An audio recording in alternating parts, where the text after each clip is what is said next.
Alrighty, sorry about the late start, and sorry about the delay. Welcome back to Mecha Mondays. I'm your intrepid narrator, Fraggeth, and today we'll be reading more of Yukikaze by Chohei Kambayashi. Also, happy MLK Day. Martin Luther King Jr. Day. In celebration of this day, we'll be doing 2 chapters instead of 1. Also because I can reasonably do both of them because they're both shortish. So last time we had Frag's maybe favorite chapter, which is the um, snowplow driver chapter.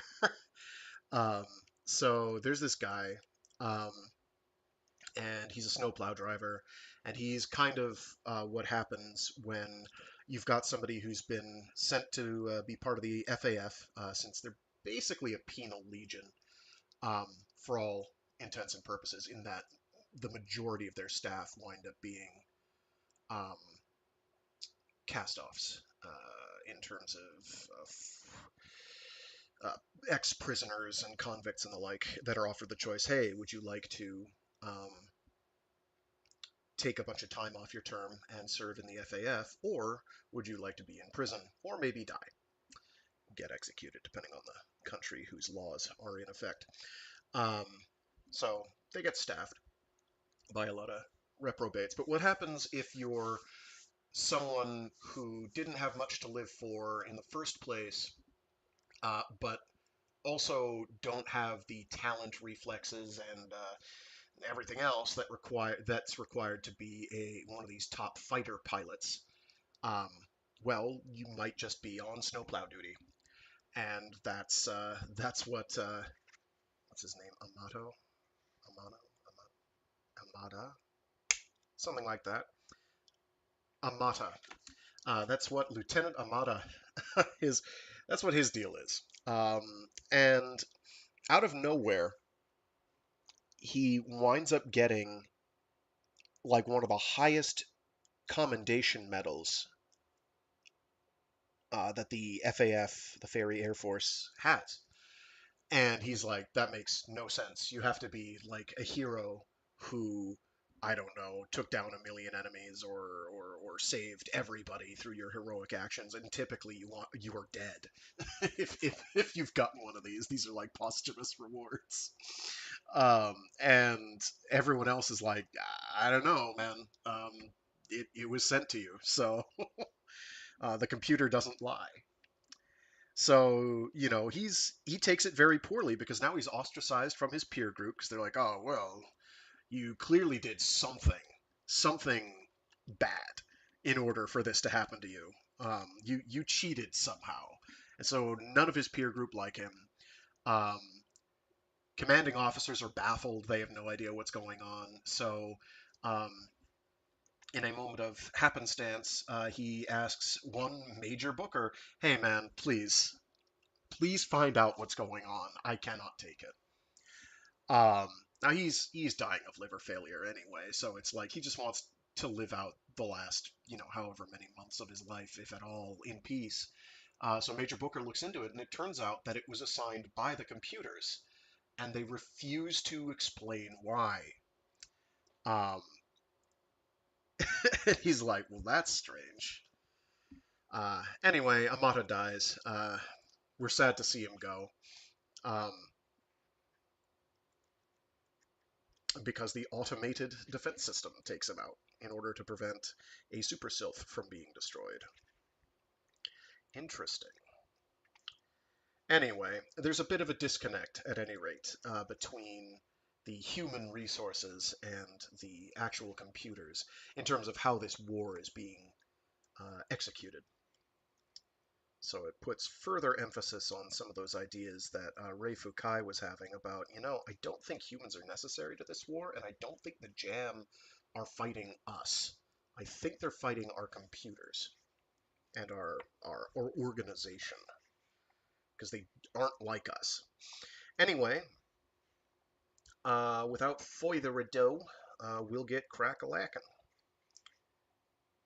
I think she's going to get her mid-season upgrade soon. Or does she get that the last chapter? I can't remember now. She definitely gets a mid-season upgrade, I promise. Which makes this an actual Mecha series. Thanks.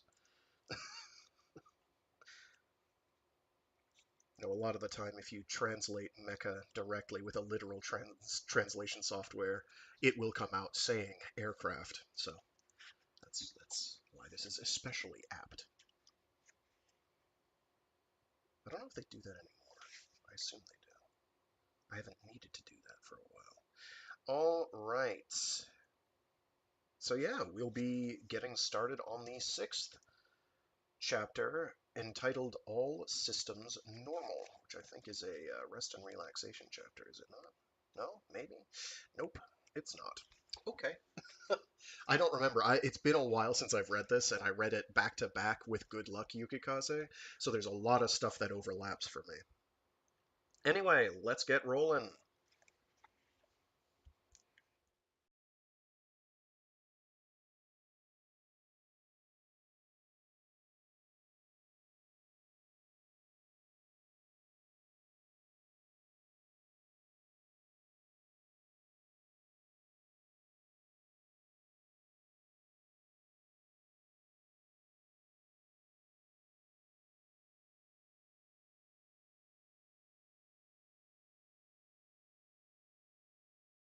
Chapter 6.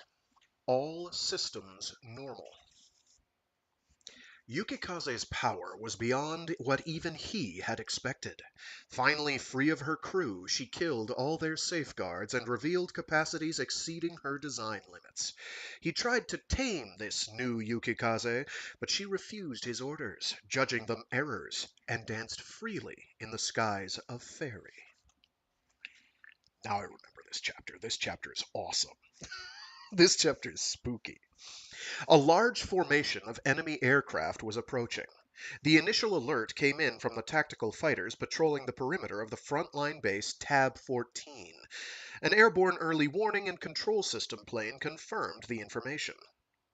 24 interceptors scrambled from Tab 14. They were fans, single-seat assault fighters of the 1402nd Tactical Combat Group, 402nd Tactical Fighter Squadron. The 402nd TFS fell into a stacked line abreast formation and prepared to confront the attacking JAM fighters. The 402nd flight leader glanced up at the contrails streaking the sky high above them. He swallowed a surge of irritation laced with jealousy. The tactical combat and surveillance fighter leaving those trails was powerful enough to meet the JAM on equal terms, and, thanks to the overwhelming thrust provided by its Phoenix engines, could even outrun them. Although it appeared whenever there was a battle, it never joined in combat, never helped its fellow FAF planes in their lethal struggle, and always just returned to base safely when it was all over. All that SAF bastard does is run away, the 402nd leader thought. It's like he comes just to watch us die. Ox leader, jam closing, number of units increasing, 1.4 G, head on. Roger. Guided by the data link from the AWACS plane, the 402nd TFS broke up into 4 smaller flights. Each flight of 6 planes assumed a stacked 3-ship spread formation. One 3-plane group would attack while the other would fly support, acting as spotters and defense.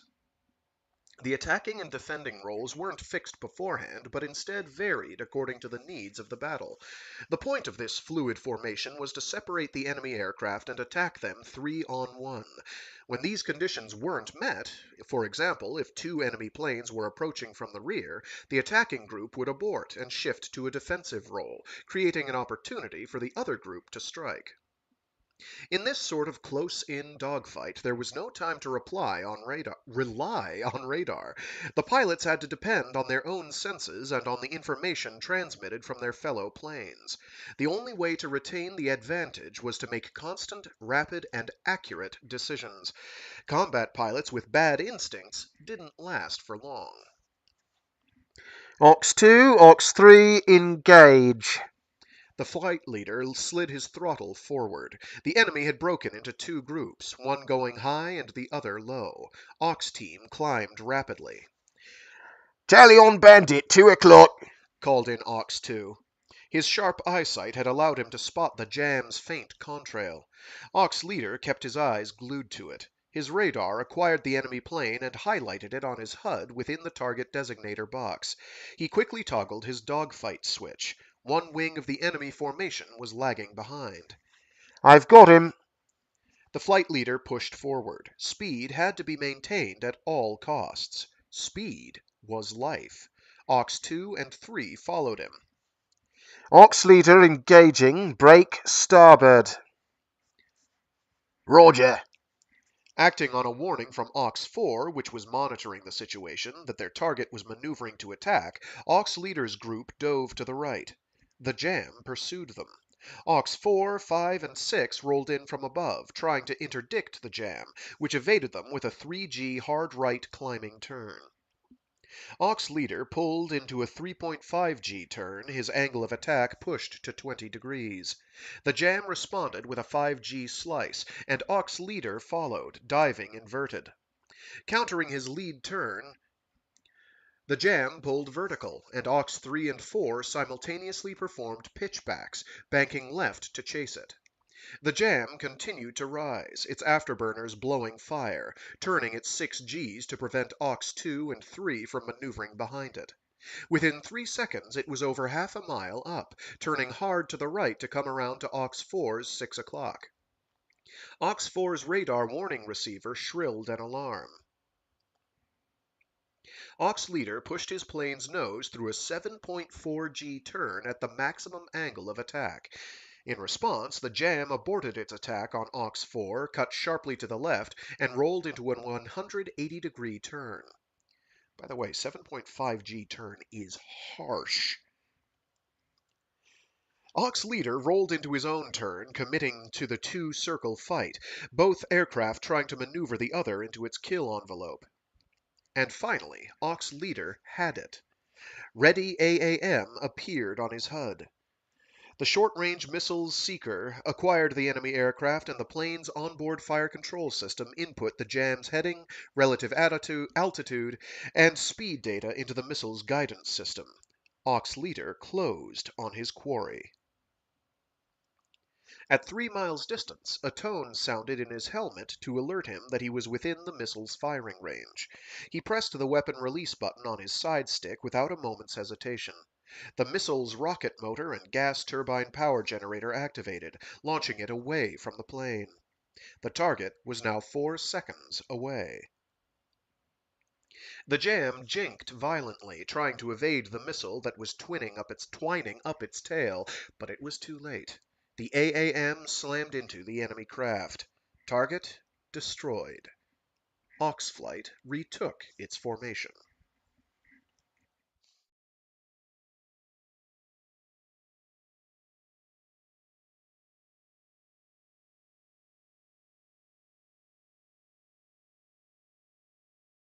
If any of you here have ever played Ace Combat Zero, you probably all heard castanets and Spanish guitar playing in the background during that sequence.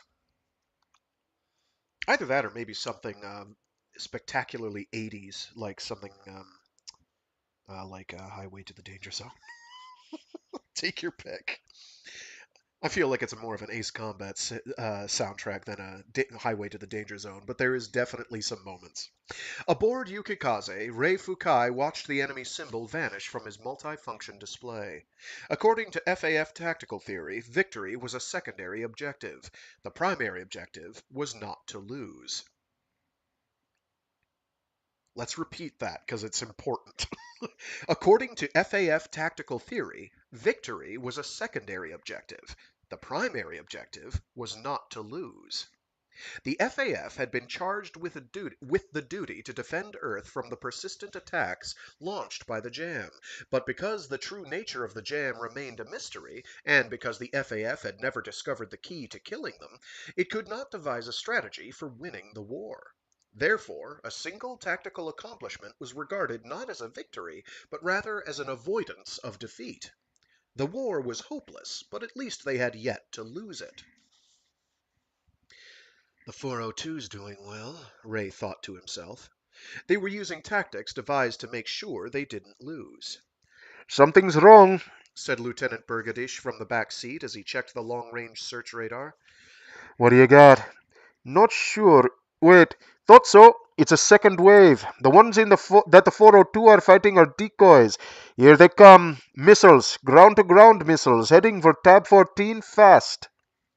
Does the base know they're coming? How's their interceptor deployment look? Doesn't look like they'll make it in time. Yukikaze accelerated, climbing into the airspace above Tab 14. Ray tried to identify the approaching enemy missiles in the tactical data bank, but the result came back as unknown. He switched the MFD to moving target indicator mode. 18 enemy missiles. Closing. Damn, they're fast. That's an ultra high. Oh, sorry. Damn, they're fast. That's an ultra high velocity. Looks like the Jam have a new missile, Lieutenant Fukai. Activate the tarps. Get a shot of them. Activating tarps. And a TARPS is Tactical Airborne Reconnaissance Pod System. It's this big doohickey on the plane.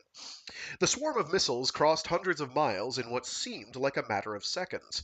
As he banked Yukikaze, Ray could see them arcing toward Tab 14 with his own eyes.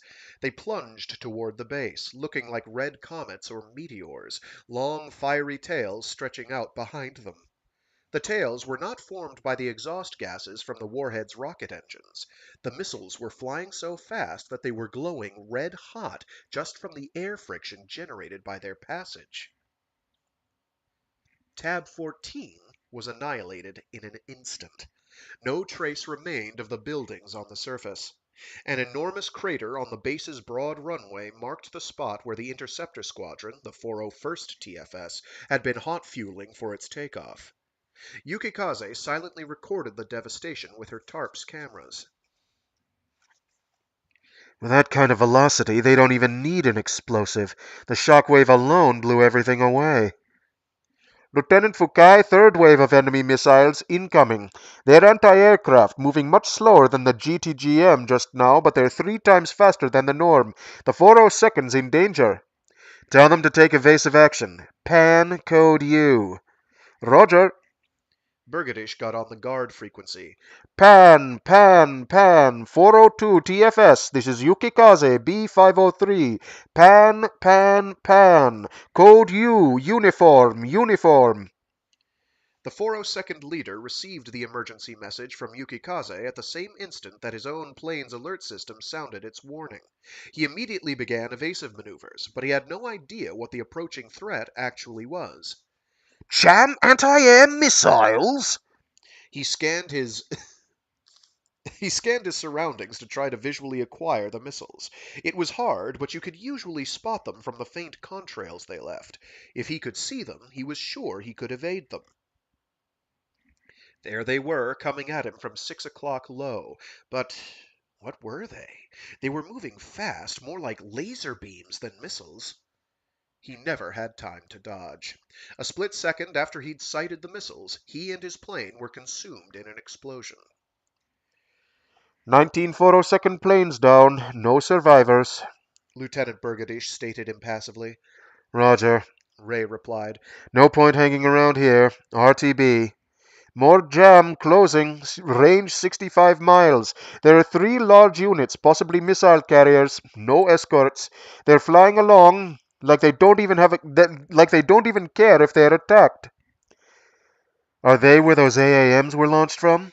Oh, geez, there's a page swap here. Do they just shoot until they're empty? What are they after now? They may still have more missiles. Hell, the planes themselves may be giant bombs. Looks like the survivors of the 402 are moving to intercept.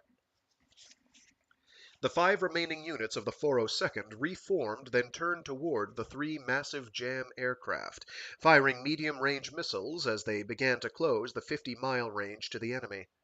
But the 402nd's missiles didn't even go 20 miles before they were destroyed by the much faster interceptors the Jam had launched nearly simultaneously. The 402nd planes began to withdraw. They were quickly picked off from behind, gone in flashes of light and flame. Black smoke filled the sky. All remaining 402 plane units destroyed. Fans are an older plane. To hit an enemy like that, we need more power and maneuverability. Something like the Flip Knight system might work. Unmanned aircraft? Brigands said doubtfully. They could act as decoys to draw off the missiles. Then, once the Jam have exhausted their payloads. Lieutenant, they've locked on. Engage! Their RWR had picked up the waves of enemy targeting radar. Ray sent Yukikaze into a sliceback and then ran the throttle to max, fleeing the oncoming enemy. Two high-velocity missiles closing from rear at a little over 2.1. Range 21 miles, approximately 10 seconds to impact. The second one's 3 miles behind it and will hit 3 seconds after. Yukikaze fled at a speed of over half a mile per second, the Jam missiles tearing after her. We're not going to make it. Yukikaze isn't a fan. Ray hit the emergency jettison switch, dumping the TARPS pod, then fired 6 medium-range missiles as decoys and activated ECM. No effect. Taking his hand from the throttle, he reached down to the panel near his left knee and flipped the VMAX switch. This cut out the limiters on Yukikaze's twin engines, squeezing power from them beyond their designed safety limits. Auto maneuver system on. Yukikaze was now free from Ray's control, and in a fraction of a second had used all her sensor data to formulate the sequence of maneuvers that would save them from the Jam missiles. The moment Ray released the side stick, Yukikaze abruptly yawed to starboard. Yawed to starboard, her attitude unchanged. Ray was thrown against the left side of his seat. The G-forces were terrific. He felt like his internal organs were being crushed.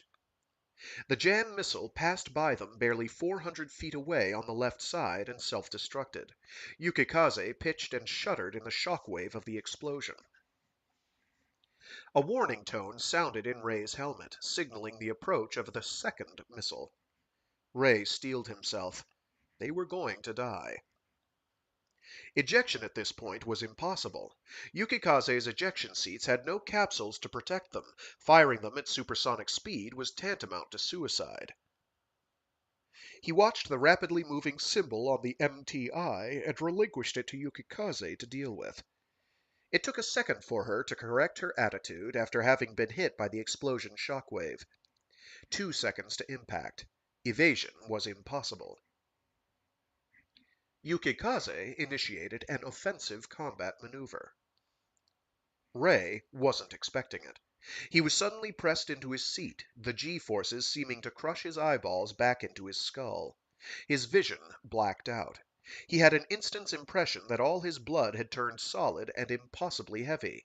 Then he lost consciousness. Yukikaze then did something Ray would have thought impossible. Dropping her engine power to idle, she slewed around her center of gravity, spinning 180 degrees like a top, letting the momentum remaining from her forward velocity carry her backwards tail first through the sky at subsonic speed. She was now confronting the enemy missile nose on. Ready, gun. Ultra-high velocity auto-fire control system activated. 80 rounds from the nose cannon slammed into the enemy missile in 1.4 seconds. The missile detonated 0.2 seconds from impact. Yukikaze returned to her previous attitude shortly before Ray regained consciousness. She had automatically assumed a return course to base. Fighting down a wave of nausea, Ray immediately checked the master caution light panel. Nav and electrical systems, check. There was damage to one of the hydraulic systems. He twisted and craned his neck around to look at Yukikaze's vertical stabilizers. The right rudder was gone. It wouldn't have too dangerous an effect on their flight, though. As long as the left one remained, it'd be enough. There was a caution indicating an oxygen malfunction in the rear section of the cockpit. Lieutenant, Ray called out. you okay? Hey, Rich. Burgadish gingerly pulled his mask off and made an OK sign with his fingers. Burned my mask. Puked my mask. Still feel sick. Some fighter jock I am. First time it's happened. So why aren't we dead? It looks like Yukikaze shot down the missile. No shit. I feel like I've been shot in the gut, the EWO answered, panting like a runner who'd just run a long race. Yukikaze descended toward Ferry Base.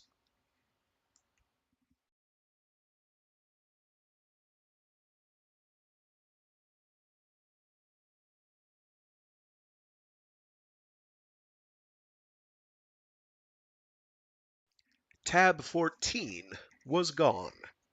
After exhausting their onboard store of warheads, the massive jam carriers crash-bombed the place, finishing it off just as Lieutenant Burgadish had predicted they would. There were no survivors. The jam attack had been of such devastating power that even the reinforced command bunkers deep underground had been destroyed. The planes flying in the airspace above Tab 14, including the AWACS unit, had been caught in the blast radius and also destroyed. Only Yukikaze had made it back. Since the TARPS pod had been jettisoned, the data recorded by its cameras had been lost, but the onboard data file was intact. Ray attended the briefing on the combat intelligence brought back by Yukikaze. "This is unbelievable," said General Cooley as she looked up from her screen. "I agree," replied Major Booker. The shadowy half-light of the briefing room threw the scar on his cheek into stark relief as he nodded. "An attack with this level of destructive power from the gem is completely unprecedented. This data is invaluable." "If we don't come up with a counter-strategy fast, Fairy Base will be in danger as well. Nice work, Lieutenant Fukai." "You can thank Yukikaze. I was unconscious." It's hard to believe it pulled off a maneuver like that. Super Sylphs may have a strong airframe, but you're still lucky it didn't break apart in midair, or break its pilot. If I'm not mistaken, hitting the Vmax switch cuts out your G limiter, too. Better than getting killed. I just cracked a couple of ribs. I don't have word yet on my EWO, though. His spleen was ruptured. He's out of danger for the moment and should recover. You've already had your spleen removed, haven't you? Yeah, that may have saved me. Looking at him over the top of her glasses, General Cooley gave him a small, tight-lipped smile. Ray suppressed the urge to flinch. Major Booker, she said, still gazing at Ray, put this intelligence in order at once. I'll be presenting it at an emergency command staff meeting in 2 hours. That is all. Understood, General. Booker stood and saluted the general as she exited the briefing room. Ray remained seated and watched her go, as always mildly surprised that she didn't actually have eyes in the back of her head. Down in the hangar on the other side of the briefing room's glass wall, the maintenance crew was scanning Yukikaze's airframe with ultrasonic and X-ray equipment, hunting for damage. Yukikaze nearly wrenched herself apart. Did you see the strain gauge on her wings, Ray? It turned out okay. It did this time, but we still need to change our approach on both the software and hardware fronts. And before that, we need to rethink our strategy. We're going to have to be a lot more cautious about getting into dogfights. Yeah, the fans have no chance. Even we barely made it. The FAF has also been developing high-velocity missiles, but we're still trying to resolve the issue of the aerodynamic heating and thermal noise it causes. The Jam have obviously cracked that problem, and we don't really have a clue as to how their guidance system works. Doesn't seem like it's active homing. ECM had no effect. The frequency range may have been wrong. We'll figure it out eventually. But we have successfully tested the FAF's air-to-air high-velocity missile.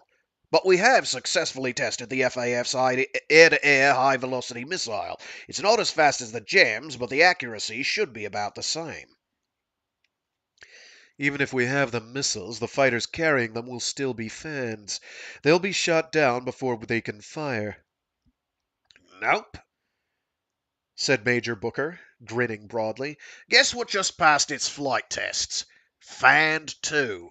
It's a completely different beast from the Fand, a high maneuverability dogfighter. Its engine output is only 60% of a Sylphid's, but its empty weight is only 60% of one too. It's much smaller than Yukikaze, lighter and more maneuverable. Forward swept wings, canards, high inclined twin vertical stabilizers, a mobile ventral fin. Flying backwards was a miracle for Yukikaze, but I'll bet a Fand 2 would have no problem doing it. The airframe is complete. The thing holding us up is the brain.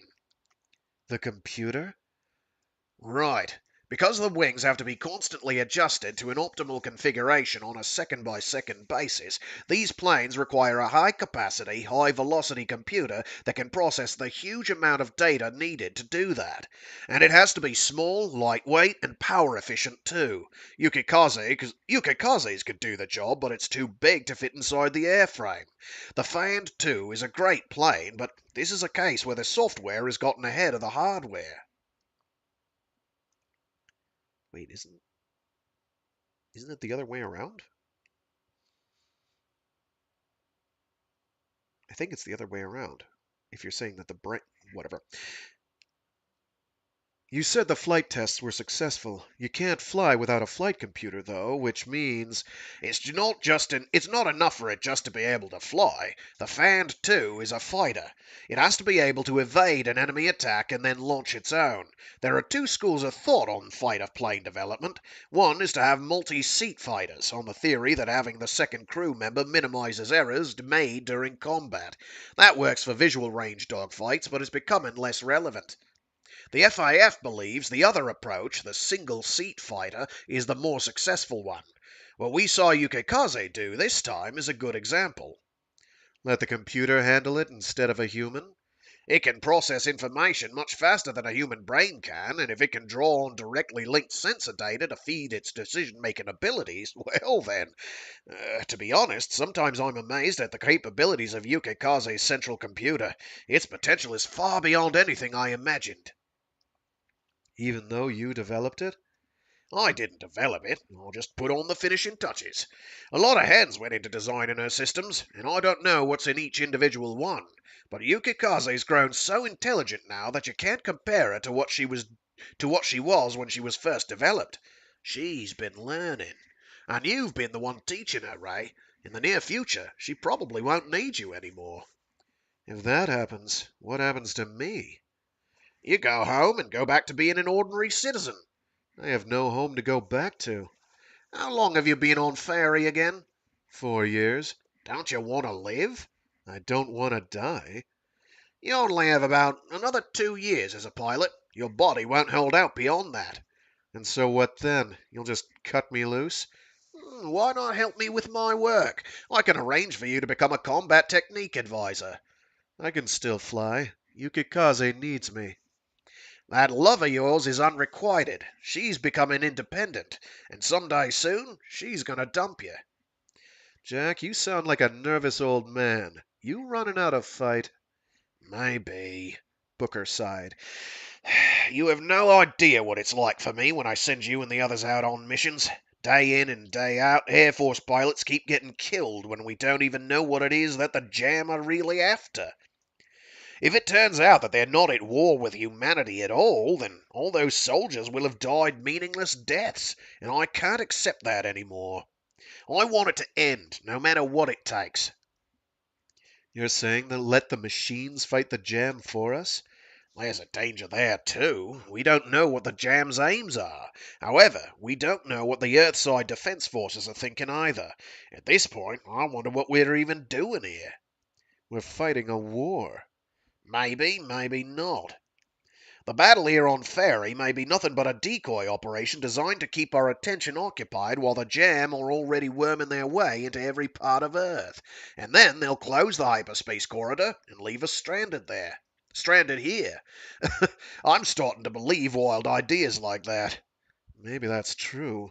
But so what? What happens on Earth doesn't matter. You never change, do you? Still, you should prepare yourself. For when the jam finally kill me? Ray, you've been ready for that for far too long now. Nah, what I meant was that you need to prepare yourself for the possibility that Yukikaze might one day become your enemy. An enemy of humanity. Bullshit. The possibility exists. Yukikaze isn't your lover. She's your daughter, and she's grown up. She won't obey you forever, and you have to be ready for that. One day she won't need her dumb, stubborn dad anymore. Jack. Major Booker, are you telling me to stop flying Yukikaze? I just don't want to add any more names to the KIA list. That's not the job I came here to do. Booker didn't look at Ray as he began organizing the intelligence file. You may go, Lieutenant Fukai. Report to Central Medical Facility for a complete checkup. I'm fine. I've already been patched up. I'm ordering you to submit a medical certificate before you can fly again. Dismissed. Ray got up, saluted, and left without a word. He walked down into the maintenance bay and stood looking up at the enormous fighter for a while. You wouldn't betray me, would you? He reached up and touched his beloved plane's radome. The metal was cold.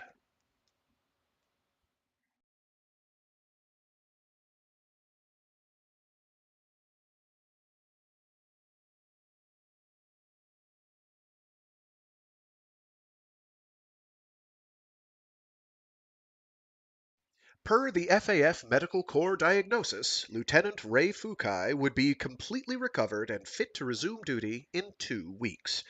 But in the meantime, he was grounded. At the next TAF mission staff meeting, it was decided that the new Fand 2 assault fighter would undergo a combat flight test in order to get it deployed as soon as possible. Major Booker was placed in charge of this test, and in this capacity he made a proposal that was approved. Yukikaze would accompany the Fand 2 on its flight. She would go up in full automatic mode and would monitor the performance of the Fand 2's prototype optoelectronic systems in flight. Of all the units in the 5th Squadron, Yukikaze had experienced the most combat with the jam, had managed time and again to slip through their traps and make it back. In Booker's estimation, she was therefore the FAF's best chance for detecting any jam combat reconnaissance and protecting the Fand 2, since the aliens were bound to be interested in the test flight. The Major's second, equally important aim in sending Yukikaze on the flight was to verify whether she could carry out her missions unmanned. If she could, it would open up the possibility that one day he wouldn't have to send his men up in the squadron's planes anymore, that he would be relieved of the awful tension of waiting for them to return. Over the next 3 days, Major Booker wrote Yukikaze's flight program and refined the test plan. The Major was frank about his desire to wholly automate Yukikaze's operation. A bold smile played across Ray's face as he spoke. You're wasting your time, Major. She can't fly without me. We'll give it a shot. Booker replied, although he too had his doubts that Yukikaze's hardware and software configurations would allow her to be converted to a fully functional unmanned aircraft in such a limited amount of time. In the end, the combat flight test plan called for the Fand 2 prototype to be flown by Captain Hugh O'Donnell, an ace pilot in one of the Tactical Air Force Flight Test Center's squadrons. Yukikaze would fly wing, unmanned. An electronic warfare systems control plane would follow, with Ray on board to provide support if needed. Upon hearing this, he didn't bother to hide his irritation. So I'm going to just sit pretty in that control plane and pilot Yukikaze by remote control? Yeah, and it was a royal pain to man it, to arrange. Major Booker replied. But General Cooley insisted on it. You keep banging on about how you want to get back in the air. So now you'll be back in the air, and you can just sit back and relax. Take a nap, even. Has the Fand 2's central computer system been finalized? Tentatively. A lot of brand new technology has gone into the build, so we don't have a firm gauge of its reliability yet. Anyway, if something goes wrong, Yukikaze will automatically link with the Fand and control it. Let me go up in Yukikaze. Come on, Jack. You know this is gonna drive me nuts. Can't. Your body wouldn't be able to take it. Don't worry, the control plane will be flying in secure airspace. All you have to do is watch. Yukikaze will make it back just fine. Booker clapped him on the shoulder. Ray put a hand to his bandaged chest and smiled. A sad smile, The Major thought, as though his heart had been broken. Not for the first time, a keen curiosity seized him. Ray, why do you feel so strongly about Yukikaze? I. Aside from you, Yukikaze is the only thing I trust. I don't have anything else. Nothing. A drop, a raindrop, a mote. Zero. That's the meaning of your name, Ray. Suddenly recalling those words, Major Booker reached out and gripped his best friend's hand. Aw. Bros.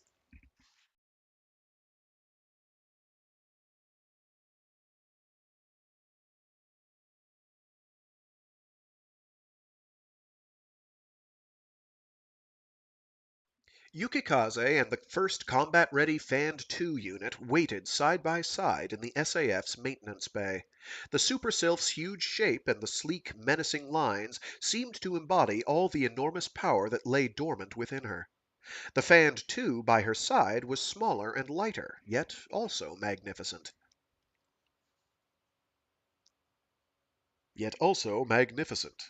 Not sure where the emphasis should be on that. Major Booker met with Flight Test Center personnel who were taking part in the Fand 2 test to brief them on the plans. Afterward, he had a one-on-one meeting with Captain Hugh O'Donnell, the Fand 2's test pilot. The captain was a relaxed, good-humored man, and Booker, who was used to dealing with the cool, inscrutable pilots of Boomerang Squadron, found this cheerfulness almost dazzling. He felt none of the cold tension he got from his subordinates, which paradoxically gave him the impression that O'Donnell might be slightly unreliable. But the difference is to be expected, The Major thought. Ray and the other Boomerang pilots were constantly fighting on the front line. The captain was a non-combatant test pilot, not a soldier. Danger was nothing new to him, but he didn't fight in actual battles and wasn't constantly confronted by a strange, irrational enemy like the Jam. There was one other thing that differentiated Captain O'Donnell from the Boomerang pilots. He was one of the elite. The soldiers here were mainly those who'd been sent to Ferry because they couldn't fit into Earth society, but the captain wasn't like that. Back where he'd come from, he had been a top-ranked test pilot in the Air Force. He had chosen to come here. He'd wanted to be a pilot for the FAF so that he could help defend Earth and his homeland. This bloke, The Major thought as they continued to talk, is a straightforward person. He isn't a man like Ray, his heart maimed by the wounds life's given it. Not like Ray. Not like me, either. Captain O'Donnell always brought an aide with him, which was unusual for someone of his rank. Lieutenant Ava Emery reported Eva? Ava Emery reported directly to the captain and was an engineer trained in the field of aviation optoelectronics systems. Her official role was to liaise with the engineering specialists involved with his flight tests, and she performed this duty well, but the captain used her for various odd jobs beyond that, making her essentially his personal assistant. As Captain O'Donnell attended to the briefing and cheerfully cracked jokes, Lieutenant Emery sat behind him, taking notes. She's probably the reason he's in such a good mood, thought Major Booker.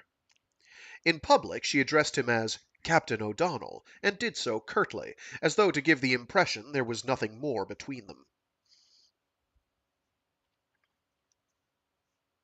However, some hours after the briefing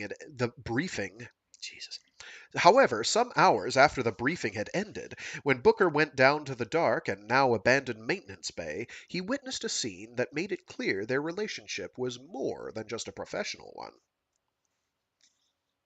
Listen, you, Lieutenant Emery said, speaking in an intimate tone. I'm worried about this. Don't be, the captain replied. The Fantu's a good plane. But they said the tests on the central computer still weren't complete. It'll be okay. If anything happens, I'll have this sylph intact as backup. And it isn't just any old sylph, it's a super sylph. It's a fantastic plane, and Unit 3 here is the very best that Boomerang Squadron's got. Its avionics hardware may be outdated compared to the Fand 2's, but it's actually more powerful. In truth, I envy the guy who flies it. He's ended up in the strongest fighter there is. I don't know if I'll ever understand why these fighters appeal to you so much. They're just machines. We need the best planes possible to counter the jam. That's not what I meant, and you know it. What? Are you jealous, Ava? O'Donnell teased. No, I'm worried about you, Lieutenant Emery snapped. I worry all the time. No need. I only have eyes for you. If another woman ever touched me, she'd turn into a pillar of ice and shatter.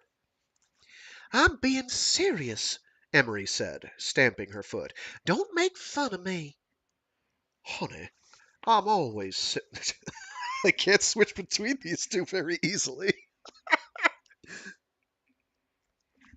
Honey, I'm always serious, he replied, grinning, and pulled her into an embrace. You're only serious about whatever's new. That's why you became a test pilot, isn't it? Am I just one more thing you're testing out? Ava, you're not like a plane. Believe it or not, I can tell the difference, O'Donnell said, with a hint of exasperation in his voice. Why are you being like this? She stiffened for a moment, then suddenly collapsed against him, leaning her head on his shoulder. I want to go home, she said in a small voice. Back to Earth, with you. You mean run away? The Jammer's still after Earth. I have to... Stop it! Please, just stop. Maybe you're right, he said, stroking her hair. But just calm down a little, okay?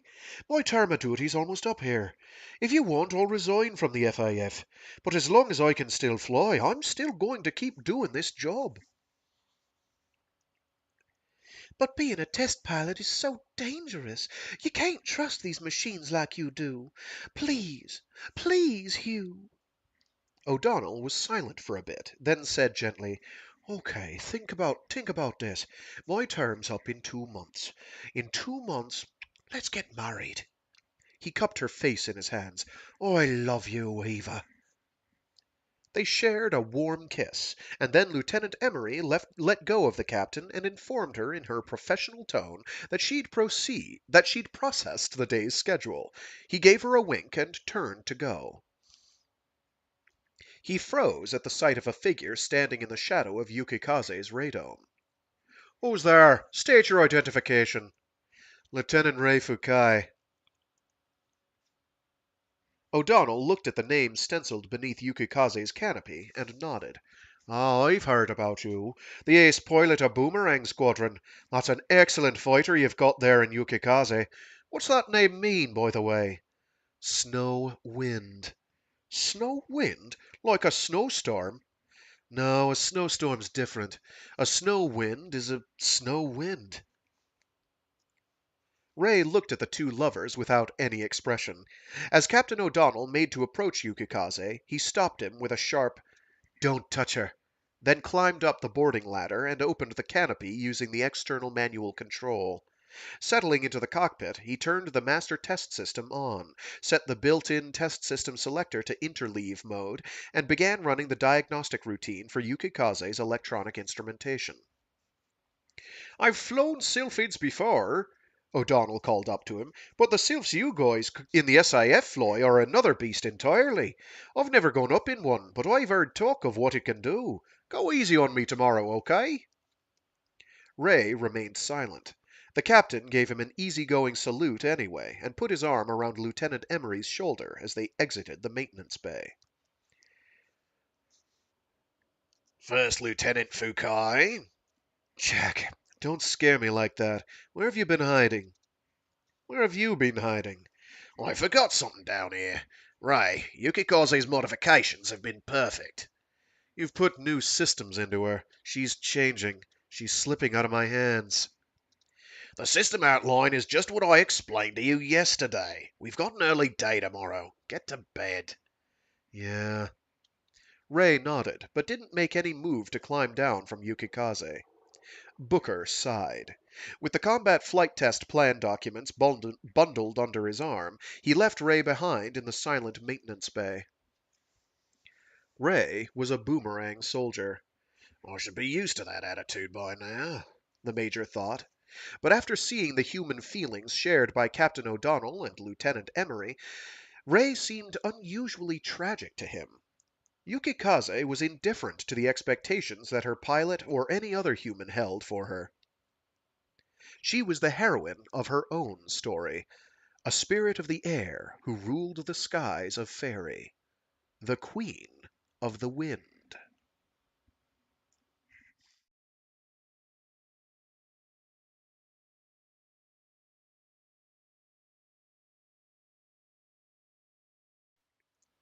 "0620 hours. Clear skies. The Fanned 2's combat flight test got underway. After the pre-flight briefing, first the control plane trundled out onto the runway, with Ray aboard it. Next came their escort, 5th Squadron's Unit 6, Minx, on launch standby. The Fanned 2's engines started up. Captain O'Donnell felt the vibrations with his entire body and sensed nothing out of the ordinary. All caution lights were clear. Standing well away from the plane, Lieutenant Emery asked him through the headset how things looked. All systems normal. Okay, I'm raising the output to military. Detach the comm cord. Be careful up there. Yes, ma'am. I've got a present for you when I get back. A present? Just make sure you're not wearing anything on the ring finger of your left hand. Oh my God, Hugh! This is Fanned 2, O'Donnell, ready for takeoff. The control plane made a wow, leisurely is hard. The control plane made a leisurely takeoff, trundling down the runway and hauling its bulk into the sky. Minx followed, lighting its afterburners in a combat climb. The Fanned 2 initiated its takeoff sequence. Rotation. Landing gear up. Trying not to stress the plane, O'Donnell guided it along a normal ascent and then banked into a 3G turn. Orbiting the airspace around the base, he waggled the plane's unique forward-swept wings. He could see Lieutenant Emery below him, a tiny figure on the ground. Yukikaze was not out on the runway. O'Donnell brought the Fanned around to the correct heading and opened the throttle, accelerating toward the flight test airspace. After completing the pre-flight checks, Major Booker switched Yukikaze's auto-maneuver system on, closed the canopy, and moved away from the plane. Her twin Super Phoenix engines roared to life. The air shook. She accelerated down the runway at terrific speed and lifted off using only 80% of the usual length. Pointing her nose skyward, she quickly hit full vertical climbing speed, moving at over 9 Gs. Like a rocket, Thought Major Booker. no, even faster. She was out of sight in an instant. Ray, look at her, The Major muttered to himself. This is Yukikaze. This is her true form. Maybe we humans have underestimated her, He thought the Major as a strange chill traveled through his body. Aboard the control plane, Ray sat at Yukikaze's remote console, monitoring the video feed and other flight data she was sending them. He watched the symbol on the radar screen marking her position. She was flying level and closing rapidly on the control plane. He didn't interfere. Yukikaze picked up even more energy, passing the control plane on the right side at supersonic speed, as fast as a missile. The shock wave of her passage shook the huge aircraft. Whoa! Exclaimed the pilot. What the hell was that? Is he trying to clip us? The Fanned 2 reached maximum speed and began running through its tests. Yukikaze followed, and then shot past the Fanned 2 as it unloaded Gs and descended in preparation for low-altitude penetration. Yukikaze quickly descended as well and took position 1,500 feet off to the Fanned 2's side. Initiate an ultra-low altitude penetration test. Captain O'Donnell ran the throttle forward. Yukikaze flawlessly maintained position on his wing. The shock waves of the two planes tore a swath through the forests of Fairy, leaving a clear path marking the course they had taken. Okay, initiating dogfight capability test. O'Donnell confirmed that his anti-G seat control was functioning normally. The Fand 2's seat was deeply reclined, shaped to wrap around the pilot's body even more than usual in a single-seat fighter. Let's do this. The captain muttered. The Fand 2 was no match for the other plane in terms of raw speed, but in a dogfight he would be the victor. All caution lights clear. Maneuver switch on. Flyby light system normal. Yukikaze maintained her attitude as she climbed. Without increasing her angle of attack, she ascended while remaining level with the ground. After flying over 100 miles in 3 minutes, she turned and confronted the Fand 2. She had now become a simulated jam. To ward off a close-range attack, Yukikaze fired 6 simulated medium-range high-velocity missiles. The simulated missile tracks appeared on the Fand 2's moving target indicator. Here we go, thought Captain O'Donnell as he shifted his gaze from the MTI to his HUD. This was what had wiped out the 402nd. The Fand 2 fired the FAF's new high-velocity air-to-air missiles. 4 shots. These, too, were simulated. Missile intercept successful. Just before launching the HAAMs, O'Donnell had initiated a high-velocity turn. The 2 remaining JAM missiles would reach the Fand 2 in 10 seconds. The captain turned the Fand 2 toward them nose on and corkscrewed through the air, evading the first one. The plane instantly slid right and popped off 3 shots, taking out the second missile, then flew in a flat scissors maneuver as it closed in on Yukikaze. Right, then left, the high G forces buffeted Captain O'Donnell's body. His labored breathing carried over the radio and was heard by all the flight test staff. Amazing plane. Haven't seen performance like this before. Yukikaze attempted to turn and withdraw. Think you're getting away? Found 2 pursuing. Suddenly, Yukikaze opened her air brakes and radically decelerated. Killing her speed, she dove. The hell? O'Donnell's eyes widened. The Fand 2 overshot Yukikaze at subsonic speed. O'Donnell immediately lost sight of her. He cursed and pushed the nose of his own plane down without rolling, going into an inverted loop. The blood rushed to his head, threatening his vision with redout. He reflexively loosened the loop diameter, searching for Yukikaze. A warning sounded, alerting him to an enemy plane above and to the rear. He banked hard into a half roll and climbed, finally catching sight of Yukikaze, which was coming at him at the maximum angle of attack, with gun sight open. She locked on to the Fand 2 just as it began to climb and opened up with simulated cannon fire. He was just barely out of range, and the combat technique simulator in the control plane determined the attack failed. The Fand 2 immediately counterattacked. Captain O'Donnell was now soaked with sweat from head to toe, his breathing coming hard. His heart was pounding as though he were in a flat-out sprint, and he could only speak with great difficulty. The Fand 2 got around to Yukikaze's right rear quadrant. Yukikaze executed a high G boost out of subsonic speed, and the Fand 2 instantly turned to follow, shuddering with the strain of the maneuver. Lock on. Auto fire. Out of range. O'Donnell launched his remaining 4 simulated missiles. Yukikaze evaded them at the last moment, pulling 16 Gs in the process. Damn, that thing. That super self is a monster. The Fand 2 accelerated. Yukikaze turned. An emergency call was sent out to the control plane from Yukikaze. O'Donnell noticed her turn radius widen. I win, He muttered. Captain O'Donnell, Lieutenant Fukai called. There's been a malfunction in Yukikaze's hydraulic system. The function of the elevon on her right main wing is compromised. The Fand 2 wins. This is no win, the captain thought. Yukikaze hadn't been brought down. If it hadn't been bound by the parameters of the combat flight test program, it would have easily accelerated out of the Fand 2's firing range and returned to base. Captain O'Donnell, the combat flight test is concluded.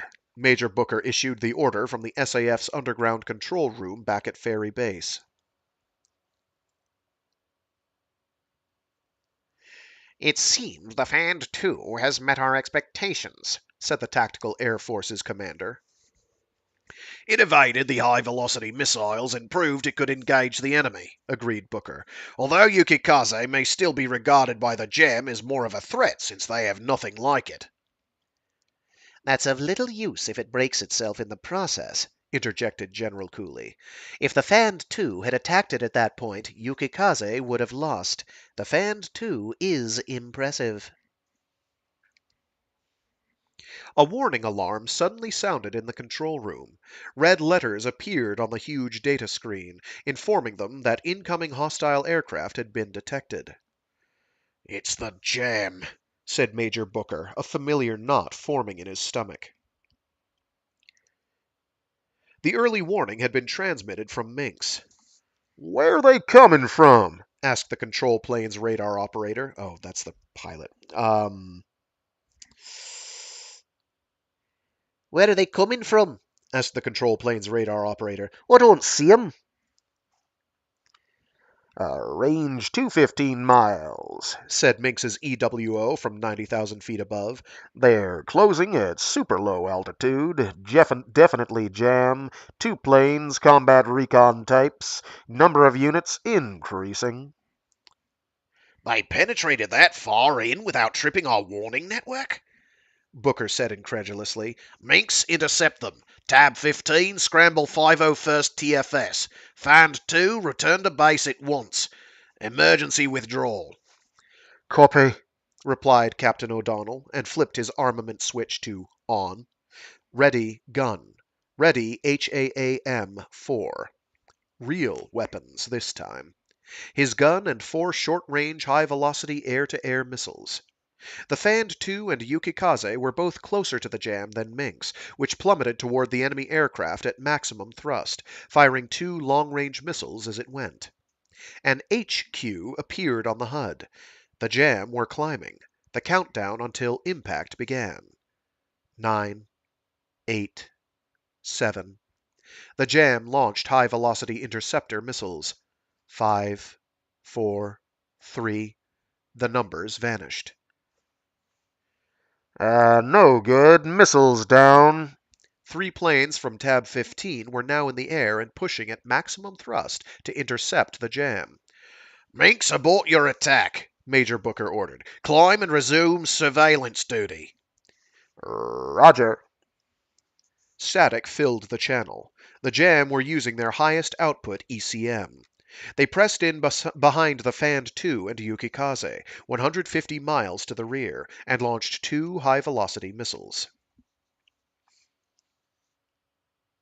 That is Booker.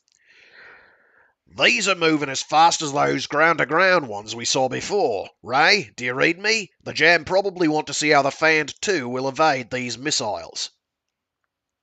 Because of the ECM interference, Booker's words didn't reach Ray.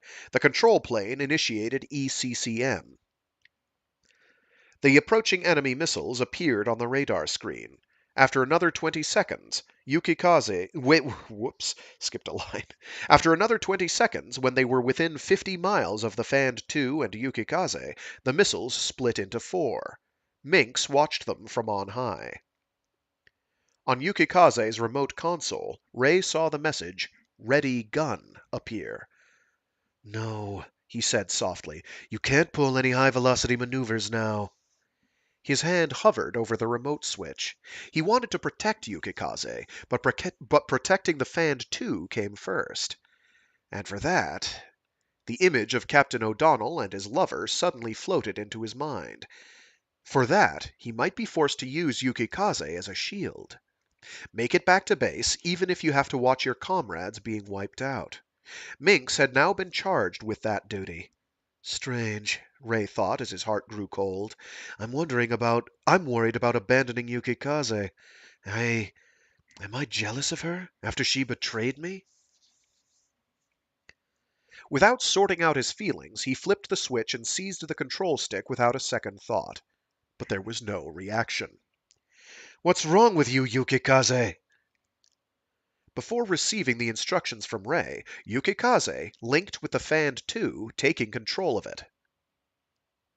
She launched 4 of the Fand 2's HAAMs, which took out 2 of the Jam's 4 missiles. Her priority was to protect herself, not the Fand 2. The remaining 2 missiles flew toward the Fand 2. Captain, get out of there! Ray shouted. Yukikaze hadn't interposed herself between the missiles and the Fand 2 as he'd directed her to. She had decided that Ray's orders were in error and was ignoring them. After determining that she was safe, she began directing the Fand 2 through evasive maneuvers. O'Donnell soon realized he was no longer in control of his plane. He removed his hand from the side stick as violent G-forces assaulted his body. The Fand 2 jumped like a fox, the first missile passing below by the thinnest of margins. Its proximity switch activated, detonating the warhead. To minimize the damage, the Fand 2 turned its tail toward the explosion and began to withdraw at max afterburner. Just 0.3 seconds later, it jinked hard and barely evaded the second missile. The shock wave from the first explosion had damaged the Fand 2's right stabilizer fin, and now the sudden evasive action snapped it right off. The Fand 2 spun away from Yukikaze like a boomerang. Yukikaze immediately began working every control surface on the plane to bring it back to controlled flight. It took 4 seconds to arrest the spin and regain the proper flight attitude. The Fand 2's engines were stalled. Yukikaze glided it down and restarted the engines. Ray looked at the data being sent by Yukikaze. There was a problem with the Fand 2's fuel transfer system, which had been caused not by the Jam missiles, but by the wild spin it had gone into from the evasive maneuvers. It was now using gravity feed to move the fuel from its tank and took a return course to Ferry Base. On the way back to the base, Yukikaze got the FTS working again. She informed Ray that the Fand 2 could resume normal high-velocity maneuvers. All systems normal, she reported. Are you kidding? Ray said to himself. I doubt the captain will ever want to go through that again. Captain O'Donnell, come in. Captain O'Donnell, do you read me? Captain O'Donnell, respond. There was no answer. As they returned to Ferry Base, Yukikaze flew tight alongside the Fand 2, as if in sympathy for its damage. Once communications with the base were restored, Ray told Major Booker to have an ambulance standing by. Captain O'Donnell isn't responding, and I don't think he's just passed out. Yukikaze put the Fand 2 through some intense maneuvers. It may have... Ray put his hand to his chest. His injuries ached. The Fand 2 landed in formation with Yukikaze, its engine dropping to idle at the runway's end. The flight test personnel and ambulance crew ran out to the planes. Lieutenant Emery shoved Major Booker aside and turned the external canopy control handle. The Fand 2's canopy yawned open. She scrambled up the boarding ladder and leaned over the cockpit. Hugh, it's me, she said. Are you all right? Talk to me. O'Donnell was slumped in his seat, motionless. As she reached out and removed his helmet and mask, oh, sorry, I don't know why I said as. She reached out and removed his helmet and mask, and screamed.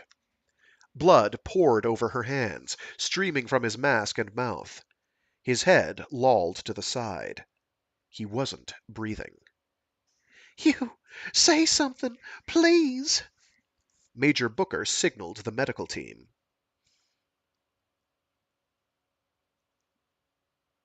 If Ray had been aboard Yukikaze, this might not have happened. As that thought was passing through his mind, Lieutenant Emery did so. Oh, Major Booker. Oh, If Ray had been aboard Yukikaze, this might not have happened. As that thought was passing through his mind, Lieutenant Emery did something he couldn't have anticipated. She drew her service pistol and aimed it at Captain O'Donnell. For a split second, the Major couldn't believe what he was seeing. What are you doing? He shouted as she fired a shot into her lover's chest. She then threw the gun aside and collapsed against O'Donnell's body, embracing it and crying hysterically. He can't have been killed by the fan, not by a machine.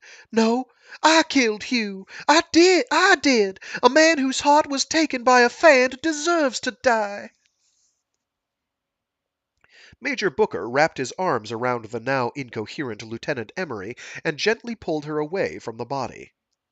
What's wrong with this plane? She sobbed. Hugh's dead.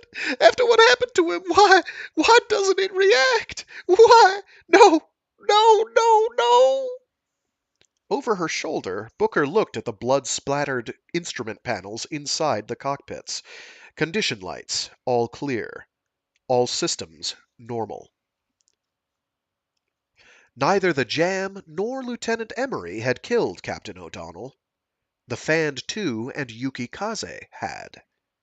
And to those two machines, his death was insignificant. Major Booker left Lieutenant Emery in the care of the medical crew, opened Yukikaze's canopy, climbed into the cockpit, and turned off the auto-maneuver switch. The link with the Fand 2 was severed, and then, as though awakening from a dream, Yukikaze alerted the Major via her display that the pilot harness, anti-G suit hoses, and mask weren't properly secured. To indicate that he had no intention of flying, he flipped the hydraulic system cutoff switch, inactivating the control surface hydraulics. Yukikaze canceled the alert. In this standby state, any speed over 30 miles per hour would automatically engage her brakes. Booker taxied Yukikaze over to the elevator that led down to the SAF's underground hangar, then handed her over to the ground crew. Meanwhile, the control plane had landed. Ray climbed down from it and watched silently as they wheeled Captain O'Donnell away, Lieutenant Emery clinging to his body. Ray. He turned at the sound of the Major's voice. Jack, how's Yukikaze? Machines can be repaired. Yukikaze protected the Fand too, not the captain. I was wrong. I never should have sent Yukikaze up unmanned. It's not your fault. If she hadn't taken control of the Fand 2, the captain and the plane would both have been destroyed by the jam. The result would have been the same, as far as the captain's fate was concerned, at least. But it would have a significant difference. He was sorry, but it would have had a different significance. He was killed by his own machine. Does it matter? Ray asked quietly. This is a battlefield. Every death here is a combat death. What other kind of death is there? Major Booker couldn't answer him. 0807 hours. The combat flight test was concluded. The Fand 2 was approved for deployment.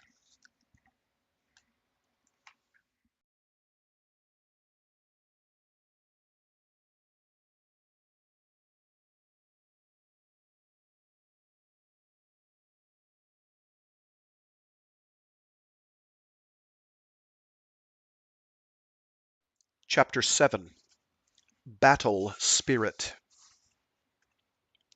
For the first time in a long while, he had the chance to speak with someone from home. But he did not use Japanese. He was angry